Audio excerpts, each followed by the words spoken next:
Jack Carter pressed his thumb against the cracked screen of his phone, squinting to read the gate number.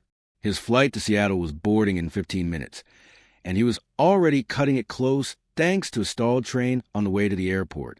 He hated traveling. Too much noise, too many people, too many things to go wrong.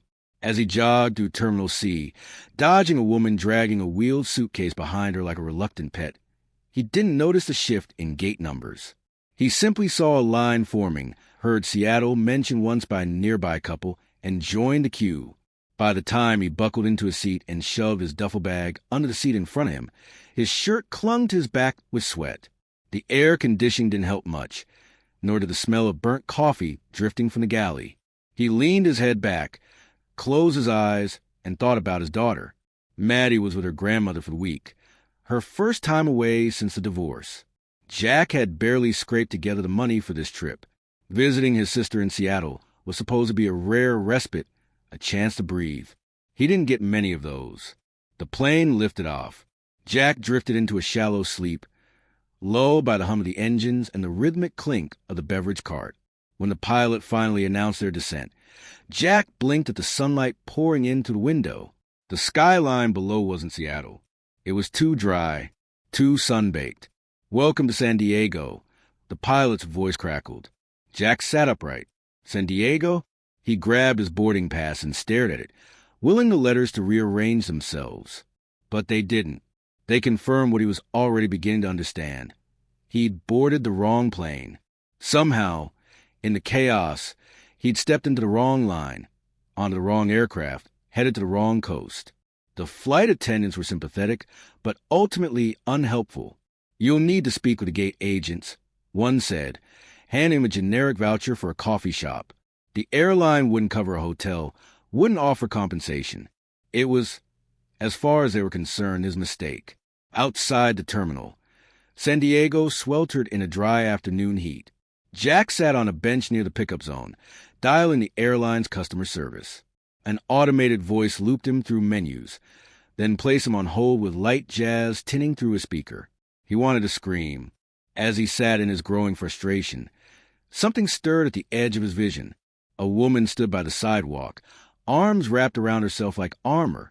Her clothes were tattered, her hair wild, her skin sun-reddened and dry. She approached passers-by with a strange combination of urgency and caution, as though asking for help had become a ritual of rejection. One man brushed past her with a look of disgust. A woman turned up her nose and pulled her designer bag closer. Jack watched her for a long moment. She didn't look drunk. She wasn't shouting or flailing. She just looked lost. She walked toward him next. "Do you have any water?" she asked. Her voice was raw, the words almost brittle. He hesitated. Then he stood and offered her the bottle he'd been nursing since the flight. "It's not cold," he said. She took it, drank greedily, and murmured a thank you. Her eyes flicked over him warily, like a stray dog gauging threat levels. "You okay?" he asked, already knowing the answer. She gave a broken laugh. "Not really. Do you need a hospital or—" "No," her voice sharpened. "No hospitals." Jack studied her more carefully. There was something beneath the grime and ragged clothes. An elegance, maybe. Her diction was too precise, her posture too proud, even in weariness. She didn't belong out here. "Look," he said, glancing back toward the terminal. "I'm not exactly rolling in money, but you hungry?" She hesitated, then nodded. They walked to a diner across from the terminal. Jack ordered a sandwich and soup for her, just coffee for himself. She devoured the food without ceremony, pausing only when she noticed him watching. "Sorry," she said, wiping her mouth with a napkin. "It's been a while." No judgment. They sat in silence for a minute. Jack stirred cream into his coffee, letting the silence stretch. Finally, he said, "Name's Jack. Elise. Got family around here?" "Not anymore." "Friends?" She shook her head. Nobody who'd answer. He didn't press. Her eyes had gone glassy, distant. Pain lived behind them, the kind that didn't fade easily. "Where are you staying?" She looked away. "Okay," he said. "There's a shelter I saw a few blocks down. I can take you there." "They're full. Checked last night." She sounded defeated, as if she'd known the outcome before even asking. Jack rubbed his forehead. He couldn't afford another mistake, and he definitely couldn't afford a hotel room on his own dime. But leaving her out there didn't sit right. Not after seeing the way people ignored her like trash on the curb. "I've got some hotel points saved up," he lied, though it was barely a lie. He had enough for a cheap place, just for one night. "Come on." She hesitated again. Then she rose. The motel was as uninspiring as expected. Dim hallway, buzzing light, a room that smelled faintly of mildew and overworked air conditioning. Jack paid, then handed her the key card. "You can sleep, shower, whatever you need," he said. "I'll be back in the morning." "Why?" Her voice was soft, suspicious. "Because I'd want someone to do the same for me." She opened her mouth like she might argue, but instead nodded once and disappeared behind the door. Jack slept on a bench near the terminal that night, using his duffel as a pillow. He couldn't afford another room, not even with points. His back ached, his neck stiffened, but it was the right choice. At least he told himself that. The next morning, he knocked on the motel room door. Elise opened it slowly. She looked different. Cleaner, hair combed back, wearing a baggy t-shirt, and jeans somewhat the front desk had lent her. But more than that, her eyes were clearer. Her voice was steady. "Good morning," she said. "Sleep okay?" "Better than I've slept in weeks." He nodded, awkward. "I've got a flight this afternoon. Back to Ohio. I was headed to Seattle, but I heard the announcement at the gate. San Diego's not a bad accident," she said. "You were there." She nodded, watching. Jack frowned. "Watching what?" "People. Reactions. Seeing how long I could disappear before anyone noticed." He stared at her, uncertain. "What do you mean?" She smiled, but it didn't reach her eyes. "Doesn't matter." She stepped outside, locking the room behind her. Then she turned to him, extended her hand. "Thank you, Jack." He shook it. Her grip was firm. Not the hand of a broken person. Not anymore. As she walked away, disappearing into the brightness of the morning sun, Jack stood rooted. He didn't know what he'd stumbled into. He didn't know who she really was, or what came next for her. But he knew the look in her eyes. It was a look of someone resurfacing. And somehow, despite the wrong flight, the wasted ticket, the night on a bench, Jack felt lighter than he had in years. He didn't save her, not really. But he had stopped. He had listened. And sometimes that was enough to start something far bigger than he could imagine. Jack sat in the corner booth of the same airport diner, stirring his coffee without drinking it. He wasn't sure why he'd come back the next morning. Elise was gone, as he expected, but something about the quiet dignity with which he had walked away lingered in his mind like an unfinished sentence. He had returned to Ohio the day after, back to the warehouse, back to Maddie and homework help and microwave dinners. But something gnawed at him. So 3 weeks later, when a freight company conference offered him a ticket to San Diego, he took it without hesitation. He didn't tell anyone the real reason he was going. Elise had left no contact information. No phone number, no last name, no promises. Just that brief handshake and the memory of a tired woman who had begun to stand a little taller by sunrise. He couldn't explain it, wasn't even sure he should, but he asked around. At the diner, at the motel.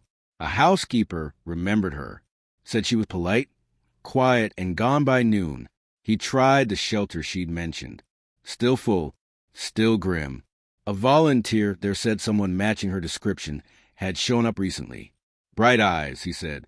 Kind of intense. Didn't say much. Took a pamphlet on legal aid. That was something. Jack found her 2 days later in Balboa Park. She was sitting cross-legged under a jacaranda tree, reading a newspaper with a pen tucked behind her ear. The transformation was subtle but undeniable. Her hair was brushed, clothes clean, her posture more alert than defensive. When he walked up and said her name, she looked up without surprise. "I figured you might show up," she said. "You look better." "I feel better."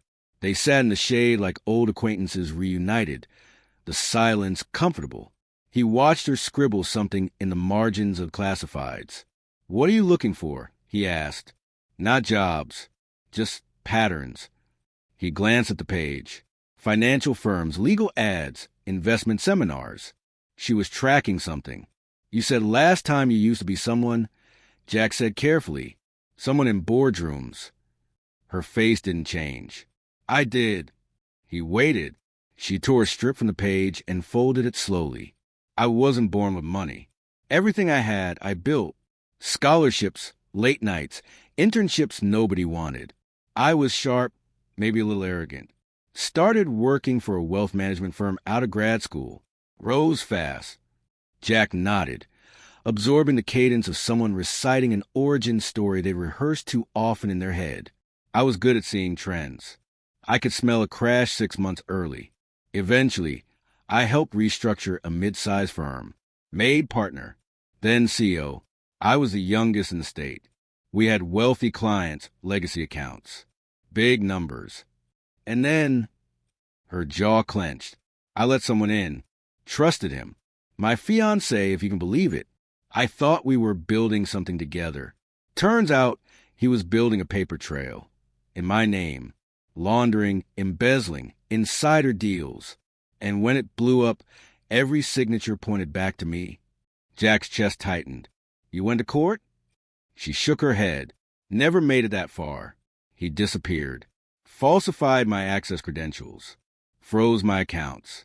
I didn't have enough left to hire a lawyer. They put my face on the news, branded me a thief. I became radioactive. So I went off-grid. Figured better invisible than a villain. Jack leaned back. That's a lot. She finally looked at him. Yeah. He wasn't sure what to say. He wasn't the type of man people confessed to. He wasn't used to carrying anything weightier than forklift pallets. But she'd handed him a piece of her story like a fragile thing, and he couldn't pretend it didn't matter. Do you believe me? She asked. I do. Elise smiled faintly. You're not the first person I've told, but you're the first who didn't flinch. They met again the next morning. Then the next. Jack pushed his conference schedule around to make space for long walks, coffees on the pier, and hours listening to her rebuild her confidence with each retold memory. Elise, in turn, asked about Maddie, about his ex-wife, about the warehouse where he'd been working for over a decade. She seemed fascinated by ordinary things. You make stability sound noble, she said once. It's not always noble, he replied. Sometimes it's just necessary. She showed him how to play chess again. Her mind was sharp, always scanning for angles. He watched her beat 3 old men at a park table without breaking a sweat. Then she bought them lunch and listened to their stories like they were scholars. She spent hours in the public library, researching laws, court filings, business databases. Jack accompanied her one day and saw how she devoured case studies and legal journals, flipping pages with intensity, marking items with borrowed sticky notes. You think you can clear your name? He asked. I have to. There was something else. Not just determination, but pain threaded beneath it. Not about the money. Something deeper. Elise, he said one evening, as they sat on the steps of a museum closed for the night. What happens if you don't win? If none of it works? She was silent for a long time. Then she said, then I'll spend the rest of my life helping someone else win. He understood her then in a way he hadn't before. She wasn't trying to reclaim a lifestyle. She was trying to reclaim meaning.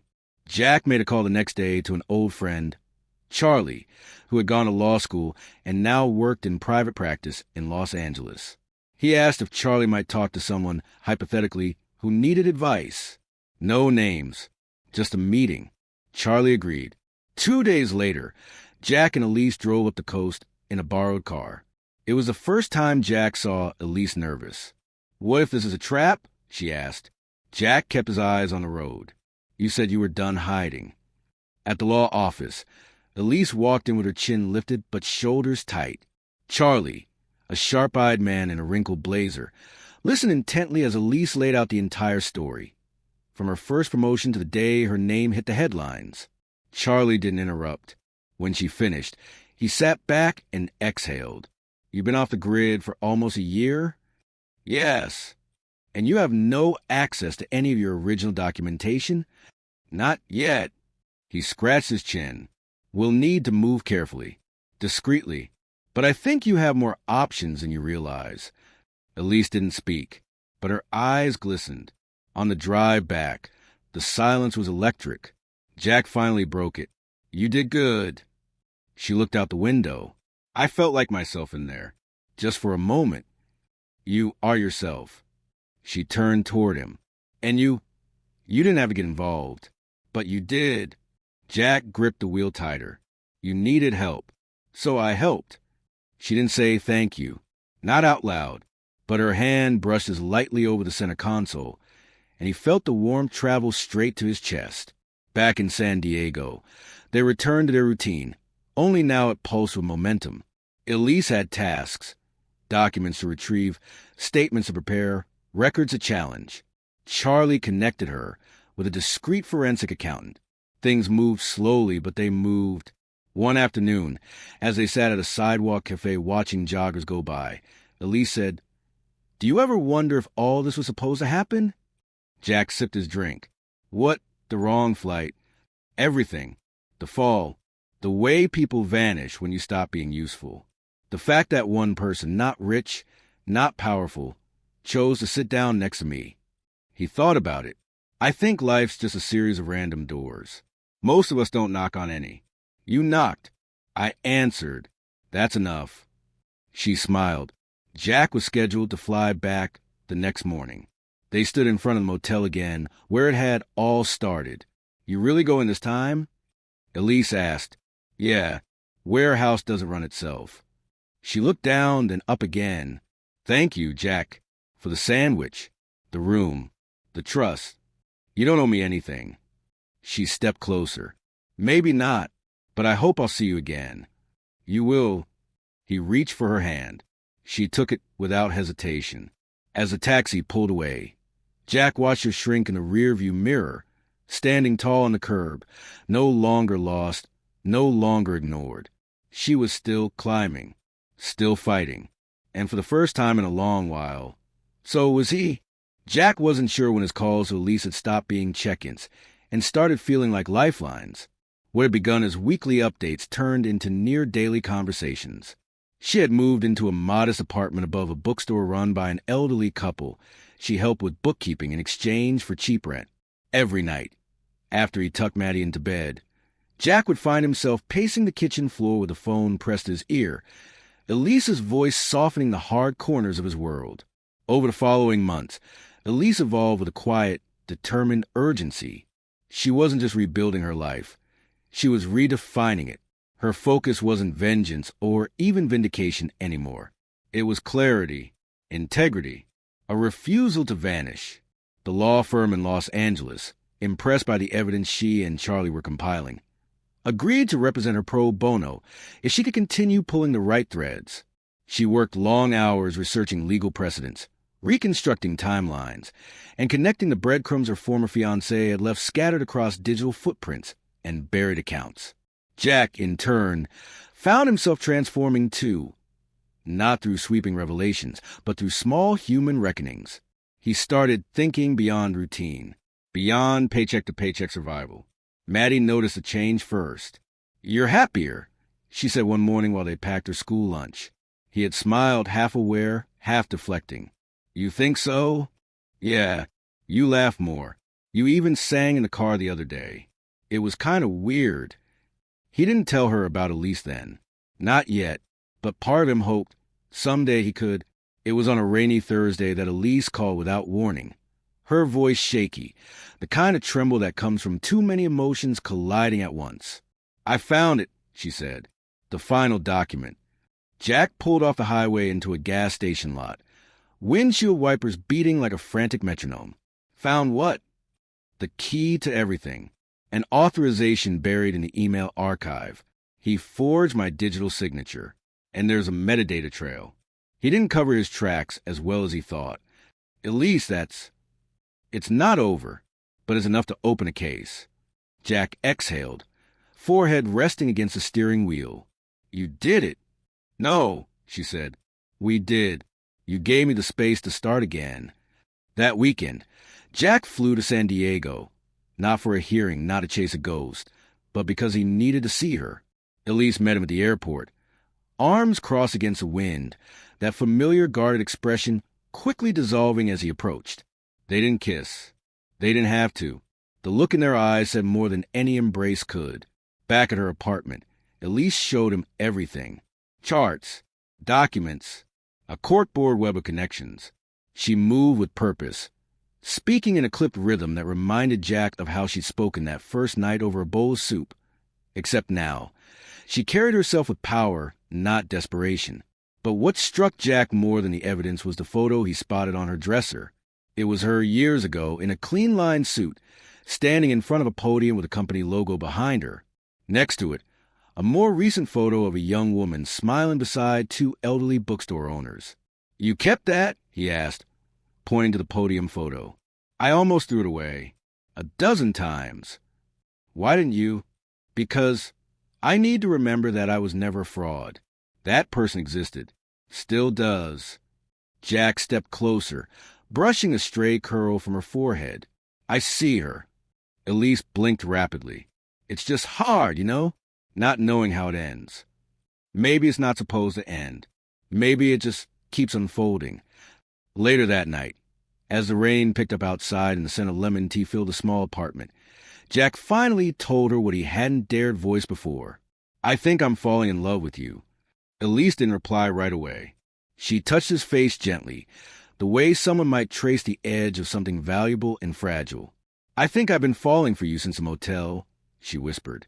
They kissed then, slow, cautious at first, then deeper, with the kind of ache that only two people who've been broken know how to share.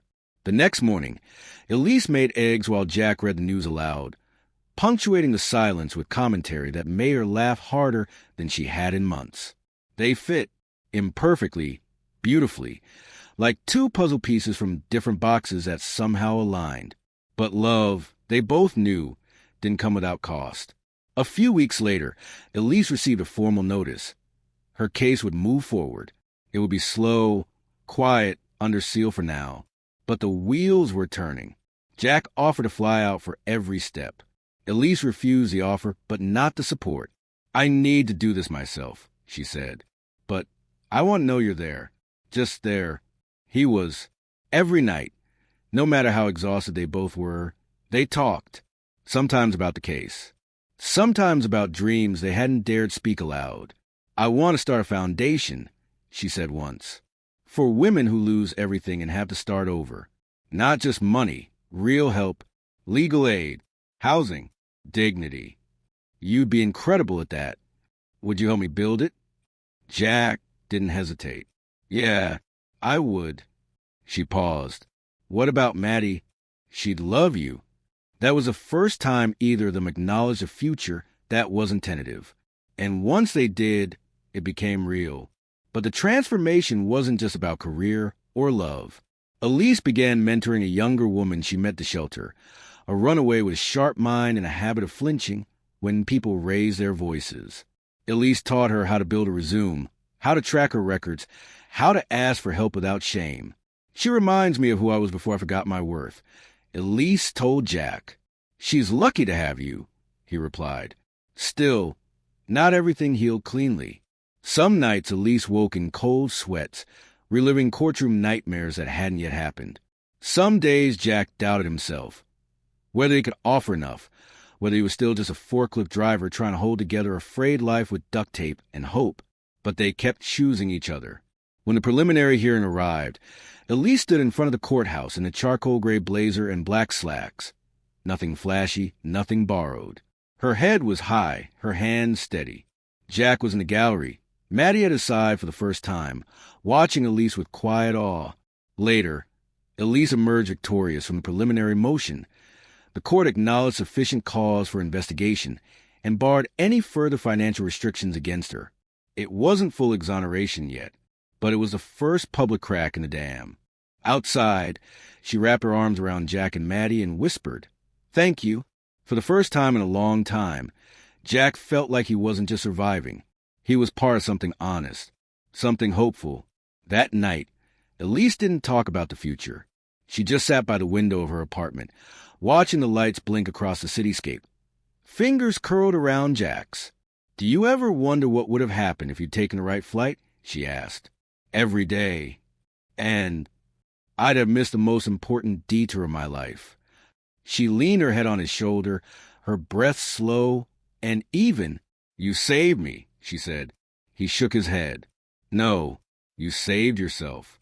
I just got lucky enough to be there when you started climbing back."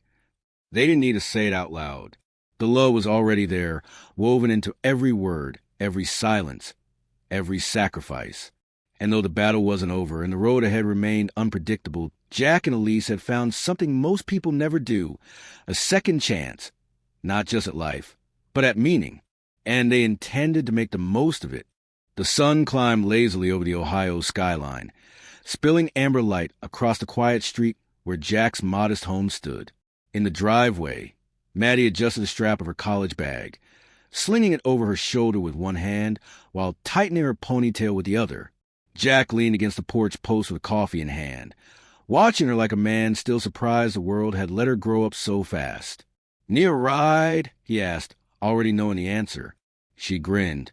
"You just want to interrogate me about my lab partner again. Only if he's over 6 feet and smells like cologne." She rolled her eyes but leaned in to kiss his cheek. "Love you, Dad. Love you more." He watched her walk down the sidewalk, the quiet confidence in her step a mirror of someone else he hadn't seen in a while. Elise had left for New York 3 months earlier. The case had broken open wider than anyone expected. Her ex-fiancé, tracked to a luxury compound in the Bahamas, had finally been indicted. Elise, cleared of all wrongdoing in a hearing that made national headlines, had emerged from the courthouse not as a disgraced executive but as a survivor, a woman reborn. But the victory came with weight. New offers flooded in. Media requests, investment firms, nonprofits hoping to attach their name to her resurgence. She accepted one, a position heading a new women's advocacy division under a prominent legal foundation in Manhattan. It was everything she once dreamed of building, but this time it was on her terms. Still, Jack hadn't stopped missing her. He returned to his routine. Long shifts at the warehouse, weekend breakfasts with Maddie, quiet evenings watching the porch light flicker. Their calls became less frequent. Life filled in the spaces with busyness, with distractions, but it didn't dull the ache. Until one morning, 2 weeks before Christmas, Jack opened the front door and found a package sitting on the steps. No postage, just a small tag tied with gold twine that read, "For the man who never let me forget who I am." Inside was a thin leather notebook. The first page read, in Elise's handwriting, "The truth saved me, but love gave me the courage to speak it." The following pages were filled with plans, drafts of the foundation she was building, sketches of Shelter's annotated goals. On the last page was a line that stopped Jack cold. "I'm coming home, not because I'm lost, but because I want to build something where I was found." "That night," she called. Her voice was softer than usual, tired, but full of the old fire. "I want to start the foundation here, Jack. Not in New York, not in D.C. Here." He swallowed. "You sure about that?" "Yes. I'm done proving things to people who never knew me. I want to serve the people who've been through what I have, and I want to be near the ones who mattered when no one else did." Jack didn't respond right away. His heart was moving faster than his thoughts. "You'll have help," he said finally. "I was counting on it." 2 weeks later, Elise stepped off a train at Union Station. Her coat was pressed, her hair shorter than before, but her eyes were exactly the same, sharp, unyielding, alive. Jack waited at the platform, hands stuffed in his jacket pockets, trying to look casual and failing miserably. "You cut your hair," he said. "You grew a beard." He smiled. "I tried." They embraced with silence that spoke more than words. She fit into his arms as though no time had passed. They walked through town like old friends reacquainted, but by the time they reached the house, Elise stopped in front of the porch and said, "I don't want to rent. I don't want to drift. I want to plant roots. I want to stay." Inside, Maddie greeted her with a hug that had no hesitation. They talked for hours about the case, about Maddie's classes, about everything Elise had learned in the trenches of her unraveling. That night, Jack sat beside Elise on the porch swing, the cold nipping at their fingers, their shoulders touching gently. "You didn't have to come back," he said. "I didn't. I wanted to." "What about the job offers? The press?" "I've had enough of being looked at," she said. "I want to be seen." And Jack, who had once sat beside a broken stranger in a tired airport diner, understood completely. The months that followed were relentless. Elise filed the papers to start her nonprofit. Jack helped her convert an abandoned community center on the south side into a temporary office space. Maddie created the logo, a phoenix rising out of folded wings. They named it Second Horizon. Elise worked 12-hour days, sometimes more, but it was different now. She wasn't chasing something. She was offering it. Her first clients were women from halfway houses and shelters, survivors of financial abuse, of wrongful convictions, of systemic silence. Elise listened to their stories like they were symphonies, full of grace and horror and hope. She gave them her time. Her name, her truth. Jack watched from the sidelines, sometimes stepping in to fix a door hinge or haul supplies, sometimes just leaving sandwiches at her desk when she forgot to eat. He didn't need to be the center of her world. It was enough to orbit close, to be steady when everything else turned. One evening, after an exhausting fundraiser, they sat side by side at the kitchen table. Elise's head rested on his shoulder, and her fingers played absently with his sleeve. "I want to buy a house," she said. He looked at her. "A big one." "No, one with light, with space, with a porch like this." She turned to face him. "For us, if you still want that." He laughed, not out of humor, but relief. "I've been wanting that since I gave you my sandwich." They moved into a small house on the edge of town. Not grand, but beautiful in its simplicity. Maddie painted her room yellow. Jack built shelves in Elise's study. They adopted a scruffy rescue dog Maddie named Ledger, and the house slowly filled with warmth that didn't demand to be named. Love, Jack realized, wasn't in the grand gestures. It was in the quiet persistence. The cup of tea waiting at the end of a long day. The hand that reaches across the sheets in the middle of the night. The faith in each other's resilience. But even as life stabilized, Elise never forgot the road behind her. Every month, she met with survivors. Some days, she cried with them. Some days, she fought for them. And always she listened.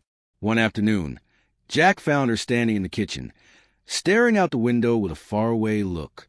"You okay?" he asked. She nodded. "I was just thinking about the desert, about that first night. I still don't know what would have happened if you hadn't stopped." "I don't think about that anymore," he said, stepping behind her, arms wrapping around her waist. "Because I did stop, and you did everything else." She turned in his arms. "I want to marry you." He blinked. "You serious?" "Yes." No speeches. No speeches. No podiums. Just you, me, a vow to keep building. The ceremony was small, just Maddie, a few friends, and two of Elise's early clients who now work for Second Horizon. They said their vows under the jacaranda tree Elise had once sat beneath in San Diego, the same tree Jack had found her under, lost but not broken. Afterward, Maddie pulled Elise aside. "You saved him, you know. He was stuck before you, going through the motions. Now he laughs again. He lives again." Elise blinked, surprised. "He saved me." "No," Maddie said. "You rescued each other."